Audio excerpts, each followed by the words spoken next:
कभी सोचा है एक ही देश के इतने सारे नाम कैसे हो सकते हैं? आज हम भारत और इंडिया की इसी दिलचस्प कहानी में उतरेंगे और जानेंगे कि इस महान राष्ट्र को अपनी ये पहचान आखिर मिली कैसे। इंडिया, भारत, हिंदुस्तान, ये सिर्फ शब्द नहीं है ना? ये तो अपने आप में इतिहास की पूरी किताबें हैं। तो सवाल ये उठता है कि आखिर ये नाम आए कहाँ से? क्या ये हमेशा से थे या फिर सदियों के एक लंबे सफर में बने? इसकी जड़ तक पहुंचने के लिए हमें असल में दो अलग अलग कहानियों को समझना होगा। एक कहानी वो जो इसी जमीन के प्राचीन निवासियों ने सुनाई और दूसरी वो जो दूर से आए यात्रियों और व्यापारियों ने गढ़ी। तो चलिए थोड़ा टाइम में पीछे चलते हैं, बहुत पीछे, क्योंकि इस सवाल का जवाब ना इतिहास की गहराइयों में कहीं छिपा हुआ है, पत्थरों पर खुदा हुआ, हजारों साल पुराने ग्रंथों में लिखा हुआ। तो सबसे पहले बात करते हैं पहली कहानी की। ये कहानी उन नामों की है जो इसी मिट्टी से पैदा हुए, जो यहाँ के लोगों ने खुद को दिए।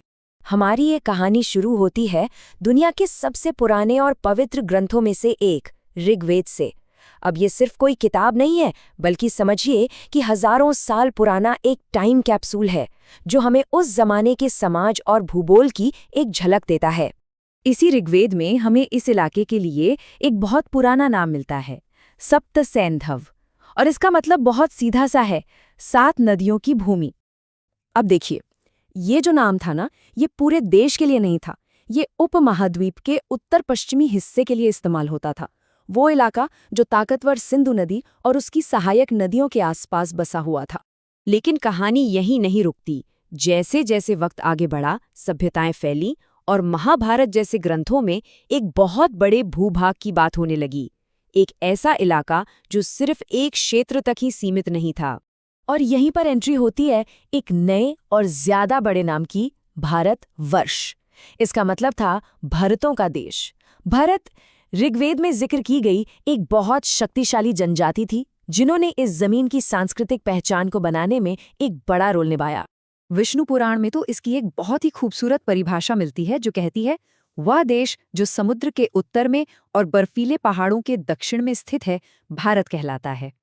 और जब हम आज के नक्शे को देखते हैं तो पता चलता है कि ये हजारों साल पुरानी परिभाषा कितनी सटीक थी। उत्तर में हिमालय से लेकर दक्षिण में हिंद महासागर तक फैला ये पूरा का पूरा विशाल भूभाग। तो ये तो हुई एक कहानी। अब चलते हैं हमारी दूसरी कहानी की तरफ और देखते हैं कि बाहर से आने वालों ने इस जमीन को क्या नाम दिया। और मजे की बात पता है क्या है? ये दूसरी कहानी भी ठीक उसी नदी से शुरू होती है जहां से पहली कहानी शुरू हुई थी, सिंधु नदी से। तो इंडिया नाम का सफर कैसे तय हुआ? देखिए, सब कुछ शुरू हुआ संस्कृत के शब्द सिंधु से। अब हुआ ये कि जो प्राचीन फारसी लोग थे, उनकी जबान में स का उच्चारण ह जैसा होता था, तो उन्होंने सिंधु को हिंद कहना शुरू कर दिया और इसी हिंद से बना हिंदुस्तान, यानी हिंद की जमीन। फिर आई यूनानी, जिनकी भाषा में ह की आवाज ही नहीं थी, तो उन्होंने हर हटा दिया और ये बन गया इंडोई। और बस आखिरकार लैटिन से होते हुए यही नाम अंग्रेजी में इंडिया बन गया। कितना दिलचस्प सफर है ना? यहाँ एक बात समझना बहुत बहुत जरूरी है। प्राचीन फारसियों के लिए हिंदू शब्द का कोई धार्मिक मतलब नहीं था। ये पूरी तरह से एक ज्योग्राफिकल टर्म था। इसका मतलब था वो जमीन जो सिंधु नदी के पार है, बस। तो हमारे पास यहाँ दो बिल्कुल अलग अलग ऐतिहासिक धागे हैं, जो आखिर में आकर एक ही राष्ट्र की पहचान का खूबसूरत ताना बाना बुनते हैं। दो नाम पर राष्ट्र एक। तो अगर इसे हम संक्षेप में देखें, एक तरफ है भारत, जो भीतर से निकला हुआ नाम है, जिसकी जड़ें इस जमीन के प्राचीन लोगों, जनजातियों और पवित्र ग्रंथों में है। और दूसरी तरफ है इंडिया, जो बाहर से आया हुआ नाम है, जिसकी जड़ें भूगोल में है, जैसा फारसियों और यूनानियों ने सिंधु नदी के पार देखा। और आज का जो हमारा आधुनिक राष्ट्र है, वो इन दोनों ही इतिहासों को पूरे गर्व के साथ अपनाता है, अपनी पहचान के इन दोनों पहलुओं को स्वीकार करता है। और इस एकता की सबसे मजबूत और आधिकारिक मोहर लगती है भारत के संविधान के अनुच्छेद 1 में, जो कहता है, इंडिया जो कि भारत है।